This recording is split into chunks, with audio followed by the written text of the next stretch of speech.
Avoid being surface dwellers. Thinking is so important because there is so much more to everything than you think. When you are just dealing with the surface level information, then you only get surface level outcomes. Hello, I'm Lynetta. I'm Patrick. And together we are co-founders of Vertical Connections, Inc. Hello, and thank you for joining us once again. Be sure to click the like button, subscribe, and share this message. Also, we always greatly appreciate when you leave messages and look forward to those in the future. When you plant a seed, you don't just take the seed and cast it out over the lawn or on the yard or on the earth, because you know what'll happen. The wind will either blow it away, The birds will come and eat it. or you might finally get that rain you've been waiting for, but it'll be so hard that it washes the seed away. Rather, we need to dig deeper, plant that seed, and that way we can actually get what we are hoping to produce. Good harvest. Yes. One of the reasons we have so many people in our society that aren't productive is because so many people operate on a surface level information. One of the things we have to do is care enough. Care enough to dig deeper. Care enough to learn how. Care enough to produce better and experience a better life in general for yourself and also for others. As a teacher, we know that one of the greatest gifts you can give, or one of the greatest strengths that you can have, is actually believing in the ability of the students to learn. So often, so many times, we see where kids will come in with a predisposition where they think, I can't do this, before they ever get started. And usually it's because of something that's happened in their past. So they have been programmed to think they can't do this. And in times, you hate to say it, but there are some places where they will go, I don't know why you can't do this. And then they leave it at that rather than try and do some problem solving and figure it out. I know that in my math classes, we did something at the beginning of every class period so that everyone would, one, I would be able to sharpen their pencils, two, so I could take attendance, but three, to get everybody engaged in the class. And that was what we called, what do you notice, what do you wonder? And what we would do is, I would have a picture up there, and on a coordinate grid with its Roman numerals, so that way they would at least learn the 4 quadrants as we went along each day, and then they would have to write down what did they notice and what did they wonder. It was an opportunity to give them something pertaining to the math lesson that day that had no correct answers. What do you notice? What do you wonder? What's the purpose of that? Purpose was to, 1, get them engaged, 2, to build confidence, and 3, to give them ownership. I knew that as I called on different groups every time, I would always call on different people, and they didn't have to have their hand raised. So, you knew that your turn was going to come eventually. But when I called on them, I'd always either put the answers on an anchor chart paper or on the whiteboard, and I would write it exactly how they said it, and then also reinforce their answer as a positive one. And as we would go along, it would be amazing how the kids would start to talk about or collaborate about some of the different answers. And then, when we talked about what do you wonder, there were times when kids would actually build off of those answers. And it really was amazing how they would get going. So it seems like the atmosphere was being set to invite different outcomes, different answers, different folks to feel comfortable enough to want to respond and be active with the class. Yeah, it built one of those. It was like I was making sure that they knew it was a safe learning environment. A safe learning environment meaning that they could be able to answer questions and not worry about whether they were right or wrong. It's what they perceived it to be. It's what they thought or what they noticed. And then better yet, they would have some questions. And we would always make sure that, and we would talk about, they have to, be a question where it pertains to what we were doing and not something off the beaten path. But it gave those students an opportunity that if they believed that they couldn't do it or their answers didn't matter, now they were in a place where their answers did matter and they were going to be called upon, so they were going to have to give an answer. And it sounds like this was an opportunity for practicing how to dig even deeper instead of just surface level. It provided those individuals that defined their ability by what they had done in the past to have a sense of accomplishment. They were able to take that accomplishment, apply it in the present, and have a positive influence on the future class periods as well. So being able to say, I used to be passive, I used to not say anything, I used to just go to sleep.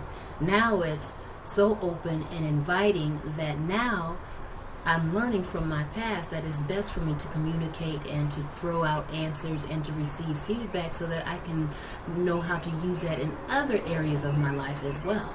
Oh, absolutely. And I always would be hopeful that they would take that into the other classrooms as well. Take that bit of confidence that they might have picked up. But we know that as adults, oh my goodness, as adults, they are victims too of this same thing. Yes. So like I was held back in 3rd grade. And because of rebellion, I thought I could fix my parents from getting a divorce, so I decided not to do what I needed to do. But anyway, so my mom, she put her foot down and said, no, she is not going to go forward. She's going to take 3rd grade again. Oh my goodness. So many people would find that, oh my gosh, I can't believe your parents did that to you. Oh my goodness, blah, blah, blah. Excuse me, that means I actually got to learn something that year and to actually apply it, whatever 3rd grade had for me, that's what I did, and I repeated it, and I'm fine. I'm absolutely okay. Yes, so there we can see where some people might consider that a setback. But really what it was a... It was a set up for me to learn that my negative attitude and my dispositions, how I wanted to do things, is not the way we should communicate with others. It's not going to make changes, effective changes. And this mindset isn't to minimize anything that others have gone through or been through, but rather we're just trying to identify the fact that you can take what you go through that feels like it's unbelievable, extremely difficult at the time, and turn it around for the positive. Yes, it's so important to do that. So don't miss out on that part of it. And besides that challenge, that obstacle, that situation you're going through, once you've learned how to overcome it and become strong with it, you're now in a position where you can help others. You can be someone that is an asset in your community with your friends, and it's something that you can use as a testimony that you have conquered, and now you are living proof that they can do it as well. Yes, not allowing the obstacles to set you back, not allowing the obstacles to make you feel like you can't do anything, that you are what do they got, frozen, right? You know, it's just stumped in life because of that thing, that deep thing, that important thing that happened, that PTSD or whatever it may be. There's a variety of things that could have happened that caused you to do things differently, but you have to train yourself. You have to go in and make sure you dig deep and work through all that stuff, so that you can move forward and learn how to live in a way that is joyful and helpful for you and for others. Yes. Those difficulties can end up being a pathway to your destiny. That intended evil of the enemy can be turned around and become a strength or a positive made by the good from God. Yes. So stop allowing your past to imprison your future. Use your present to define your past. Use your present, what's going on now, to define your past. Because if we take the time and we focus on our past, it is going to waste our energy in the present, and that then imprisons our future. We can't have that. We've got to make sure that we make that a learning blessing anytime that after we conquer it and go forth.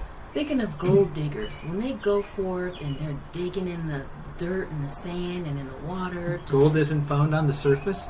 No. Oh, Well, okay. you know, from the movies that I watched, because I never actually myself dug for gold, but I can think of other things that substitute as gold, something that I really needed and wanted and needed to have. I had to dig for it. It wasn't on Okay. the surface. It wasn't just something I can, I wish. No, I had to go and apply myself, my skills and my tools, and get them out and dig and read and do other things that will cause me to move forward and learn and grow bigger and master. So often we find people that will get to a point and they start to question or wonder how something works or, you know, what has taken place, and they stop right there. Rather than persevering or going and finding answers themselves, they stop at the question. They allow it to be that which is a hindrance. Things are so much more than they appear. Think of the oyster. Looks like just an old rock sitting there. If you step on it, of course, it's going to be a great deal of discomfort. But once you dig in, when you're shucking your oyster, and you open it up, you find that succulent meat on the inside, and perhaps you might even find A pearl. You never know, but if you just look at it from the exterior as to what it is at its Face value. that face value, Surface value. you're never going to find the good part to it. And a big idea, when you think of big ideas, they are more than just like a pretty painting, but rather, what is the inspiration behind those? What made that person think of getting into that painting that they made? And then more importantly, will that come and become something that inspires others? Our big ideas need to be those that are not just for ourselves, but it's for those that we cross paths with as well. So don't settle for being a surface level dweller. Dig in, dig deep to become a master at what you're doing. And even when you become a master at it, there's still more to learn. Thinking and learning continues. We can never know enough.